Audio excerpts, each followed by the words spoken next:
ನಮಸ್ಕಾರ. ಕೆಕೆಆರ್ ವಿರುದ್ಧ ಸ್ಫೋಟಕ ಶತಕ ಸಿಡಿಸಿ ಮ್ಯಾನ್ ಆಫ್ ದಿ ಮ್ಯಾಚ್ ಆಗಿ ಅತ್ತರು ಕಿಂಗ್ ಕೊಹ್ಲಿ. ನಂತರ ಮಾಡಿದರು ದೊಡ್ಡ ಕೆಲಸ, ಗೆದ್ದರು ಎಲ್ಲರ ಮನ. ಆರ್ಸಿಬಿ ಕುರಿತು ಹೇಳಿದ್ದನ್ನ ಕೇಳಿದರೆ ನೀವು ಕೂಡ ಸೆಲ್ಯೂಟ್ ಮಾಡ್ತೀರಾ.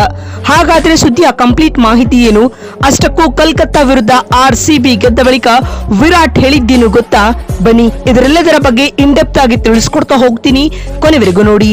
ಆದ್ರೆ ಅದಕ್ಕಿಂತ ಮುನ್ನ ನೀವು ಕೂಡ ಕಿಂಗ್ ಕೊಹ್ಲಿಯ ಅಪ್ಪಟ ಅಭಿಮಾನಿಗಳಾಗಿದ್ರೆ ಈ ಕೂಡಲೇ ವಿಡಿಯೋಗೊಂದು ಲೈಕ್ ಮಾಡಿ ಮತ್ತು ನಮ್ಮ ಚಾನೆಲ್ಗೊಂದು ಸಬ್ಸ್ಕ್ರೈಬ್ ಮಾಡಿ.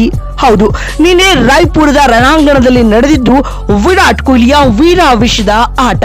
193 ಚೇಸ್ ಅಂತ ಬಂದಾಗ ಚೇಸಿಂಗ್ ಮಾಸ್ಟರ್ ಕಣಕ್ಕಿಳಿದಿದ್ದು ಕೆಕೆಆರ್ ಬೌಲರ್ಗಳನ್ನ ಅಕ್ಷರಶಃ ಧ್ವಂಸ ಮಾಡಿದರು. ಸ್ಫೋಟಕ ಸೆಂಚುರಿ ಸಿಡಿಸುವುದರೊಂದಿಗೆ T20 ವಿಶ್ವ ಕ್ರಿಕೆಟ್ನಲ್ಲಿ 10ನೇ ಶತಕ ಸಿಡಿಸಿದ ಮೊದಲ ಆಟಗಾರ ಎಂಬ ಹೆಗ್ಗಳಿಕೆಗೂ ಕಿಂಗ್ ಕೊಹ್ಲಿ ಪಾತ್ರರಾದರು. ತಾನಿರೋದೇ ರನ್ ಬಾರಿಸೋಕೆ ಎನ್ನುವುದನ್ನ ಮತ್ತೊಮ್ಮೆ ವಿರಾಟ್ ಕೊಹ್ಲಿ ಪ್ರೂವ್ ಮಾಡಿದ್ದಾರೆ. ಸತತ 2 ಪಂದ್ಯಗಳಲ್ಲಿ ಗೋಲ್ಡನ್ ಡಕ್ಔಟ್ ಆಗಿದ್ದ ಕಿಂಗ್ ಕೊಹ್ಲಿ ರನ್ ಹಸಿವಿನ ದಾಹಕ್ಕೆ ಕೆಕೆಆರ್ ನ ಬೌಲರ್ಗಳು ಬಲಿ ಆದ್ರು ಅಂತಾನೆ ಹೇಳಬಹುದು ಸ್ನೇಹಿತರೆ. ನಿನ್ನೆ ರಾಯ್ಪುರದಲ್ಲಿ ನಡೆದಿದ್ದು ಕೊಹ್ಲಿ ಆಟ ಬಿಟ್ರೆ ಬೇರೇನೂ ಇಲ್ಲ ಅಂತಾನೆ ಹೇಳಬಹುದು. ಅಜಯ 105 ರನ್ ಬಾರಿಸುವುದರೊಂದಿಗೆ ಆರ್ಸಿಬಿ ತಂಡಕ್ಕೆ 6 ವಿಕೆಟ್ಗಳ ಏಕಪಕ್ಷೀಯ ಗೆಲುವು ತಂದುಕೊಡುವಲ್ಲಿ ಚೇಸಿಂಗ್ ಮಾಸ್ಟರ್ ವಿರಾಟ್ ಕೊಹ್ಲಿ ಯಶಸ್ವಿಯಾಗಿದ್ದಾರೆ. ಈ ಮ್ಯಾಚ್ ನಲ್ಲಿ ಟಾಸ್ ಸೋತು ಮೊದಲು ಬ್ಯಾಟಿಂಗ್ ಮಾಡಿದ ಕೋಲ್ಕತ್ತಾ 193 ರನ್ಗಳ ಟಾರ್ಗೆಟ್ ಅನ್ನ ನೀಡಿತ್ತು. ಅಂಗಕೃಷ್ ರಘುವಂಶಿ ಅರ್ಧಶತಕ ಬಾರಿಸಿ ಟಾಪ್ ಸ್ಕೋರರ್ ಎನಿಸಿಕೊಳ್ತಾರೆ. ಈ ಗುರಿಯನ್ನ ಬೆನ್ನಟ್ಟಿದಂತ ಆರ್ಸಿಬಿಗೆ ಕಳಪೆ ಆರಂಭದ ಹೊರತಾಗಿ ಕೊಹ್ಲಿ ಬೆನ್ನೆಲುಬಾಗಿ ನಿಲ್ಲುತ್ತಾರೆ.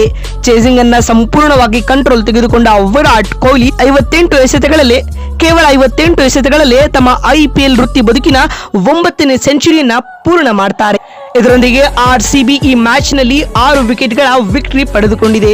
ಪಂದ್ಯ ಗೆಲ್ಲುವುದರೊಂದಿಗೆ ವಿರಾಟ್ ಕೊಹ್ಲಿ ಈ ಸೀಸನ್ ಅಲ್ಲಿ second time player of the match award ಬಾಚಿಕೊಳ್ತಾರೆ. ಮತ್ತು ಪಂದ್ಯ ಗೆದ್ದ ಬಳಿಕ ಮಾತನಾಡಿದ ಕೊಹ್ಲಿ ಈ ರೀತಿಯಾಗಿ ಹೇಳಿದ್ದಾರೆ: ಹಿಂದಿನ ಕೆಲವು ಪಂದ್ಯಗಳಲ್ಲಿ ಬೇಗನೆ ಔಟ್ ಆಗಿದ್ದು ಬೇಸರ ತಂದಿತ್ತು. ಆದರೆ ಇಂದು ಕ್ರೀಸ್ ನಲ್ಲಿ ಸಮಯ ಕಳೆಯಬೇಕು ಮತ್ತು ತಂಡಕ್ಕೆ ದೊಡ್ಡ ಮೊತ್ತ ನೀಡಬೇಕು ಎಂಬ ಗುರಿ ಹೊಂದಿದ್ದೆ. ಈ ಶತಕ ನನಗೆ ಬಹಳ ತೃಪ್ತಿ ತಂದಿದೆ ಎಂದು ವಿರಾಟ್ ಹೇಳಿದ್ದಾರೆ.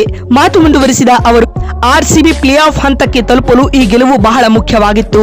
ತಂಡದ ಎಲ್ಲ ಆಟಗಾರರು ಶ್ರಮಿಸಿದ್ದಾರೆ. ವಿಮರ್ಶೆಗಳ ಬಗ್ಗೆ ನಾನು ತಲೆ ಕೆಡಿಸಿಕೊಳ್ಳುವುದಿಲ್ಲ. ನನ್ನ ಆಟದ ಮೇಲೆ ಕೇಂದ್ರೀಕರಿಸುವುದೇ ನನಗೆ ಮೇನ್ ಟಾರ್ಗೆಟ್ ಆಗಿದೆ ಎಂದು ವಿರಾಟ್ ಹೇಳಿದ್ದಾರೆ. ಮಾತು ಮುಂದುವರಿಸಿದ ಅವರು, ರನ್ಸ್ ಬಾರದೆ ಇದ್ದಾಗಲೂ ನನ್ನ ಫ್ಯಾನ್ಸ್ ಹಾಗೂ ಆರ್ಸಿಬಿ ಫ್ಯಾನ್ಸ್ ನನಗೆ ಸಪೋರ್ಟ್ ಮಾಡಿದ್ರು. ಅವರ ಬೆಂಬಲವೇ ನನಗೆ ಬಲ. ಅವರ ಸಪೋರ್ಟ್ ಆತ್ಮವಿಶ್ವಾಸವನ್ನ ತಂದಿದೆ ಎಂದು ವಿರಾಟ್ ಹೇಳಿದ್ದಾರೆ. ಈ ಮುಖ್ಯವಾಗಿ ಆರ್ಸಿಬಿ ಫ್ಯಾನ್ಸ್ ಕುರಿತು ಸೆಲ್ಯೂಟ್ ಮಾಡುವ ಸ್ಟೇಟ್ಮೆಂಟ್ ಅನ್ನ ಕಿಂಗ್ ಕೊಹ್ಲಿ ನೀಡಿದ್ದಾರೆ. ಮಾತು ಮುಂದುವರಿಸಿದ ಅವರು, ಪ್ಲೇ ಆಫ್ ಪಂದ್ಯಗಳಲ್ಲಿಯೂ ನನ್ನ ಬೆಸ್ಟ್ ಆಟವನ್ನ ನೀಡುವ ಮೂಲಕ ಆರ್ಸಿಬಿಗೆ ಮತ್ತೊಂದು ಟೈಟಲ್ ತಂದುಕೊಡುವುದೇ ಮೇನ್ ಟಾರ್ಗೆಟ್ ಆಗಿರಲಿದೆ ಎಂದು ವಿರಾಟ್ ಹೇಳಿದ್ದಾರೆ. ನೋಡಿದ್ರಲ್ಲ, ಕೋಲ್ಕತ್ತಾ ವಿರುದ್ಧ ಆರ್ಸಿಬಿ ಗೆದ್ದ ಬಳಿಕ ಪ್ಲೇಯರ್ ಆಫ್ ದಿ ಮ್ಯಾಚ್ ಆಗಿ ಕಿಂಗ್ ಕೊಹ್ಲಿ ಹೇಳಿದ್ದೇನು ಅಂತ ತಿಳಿಸಿಕೊಡುವ ನಮ್ಮ ಈ ಪ್ರಯತ್ನ ನಿಮಗೆ ಇಷ್ಟವಾಗಿದ್ದಲ್ಲಿ ಈ ಕೂಡಲೇ ವಿಡಿಯೋಗೊಂದು ಲೈಕ್ ಮಾಡಿ. ಮತ್ತೊಂದು ವಿಡಿಯೋದಲ್ಲಿ ಸಿಗ್ತೀನಿ. ನಮಸ್ಕಾರ, ಧನ್ಯವಾದಗಳು.